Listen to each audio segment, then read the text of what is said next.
That went on for a long time. Long enough for my daughter to drift off to sleep in my arms.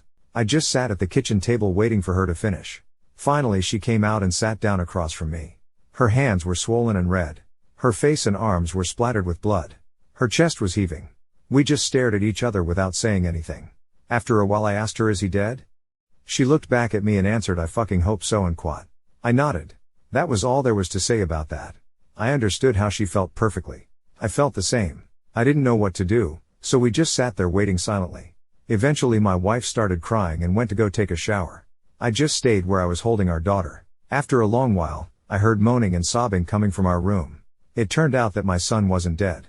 I went in to see how bad it was, and it was pretty bad. I've never seen a more merciless beating laid onto anyone, before or since. He was lying on the floor, rolling around with blood leaking out of his face, lying in a pool of vomit. His nose was squashed flat out across his face, both of his eyes were completely swollen shut and starting to blacken already.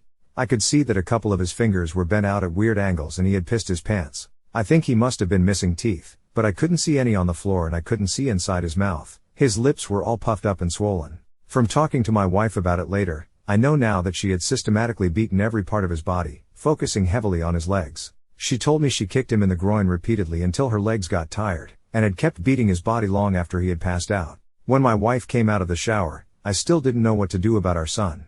I didn't know whether to call the police or an ambulance, take him to the hospital myself. I honestly didn't have any idea what to do. After a while I realized that I simply didn't care what happened to him anymore, and we decided to just let him live or die on his own.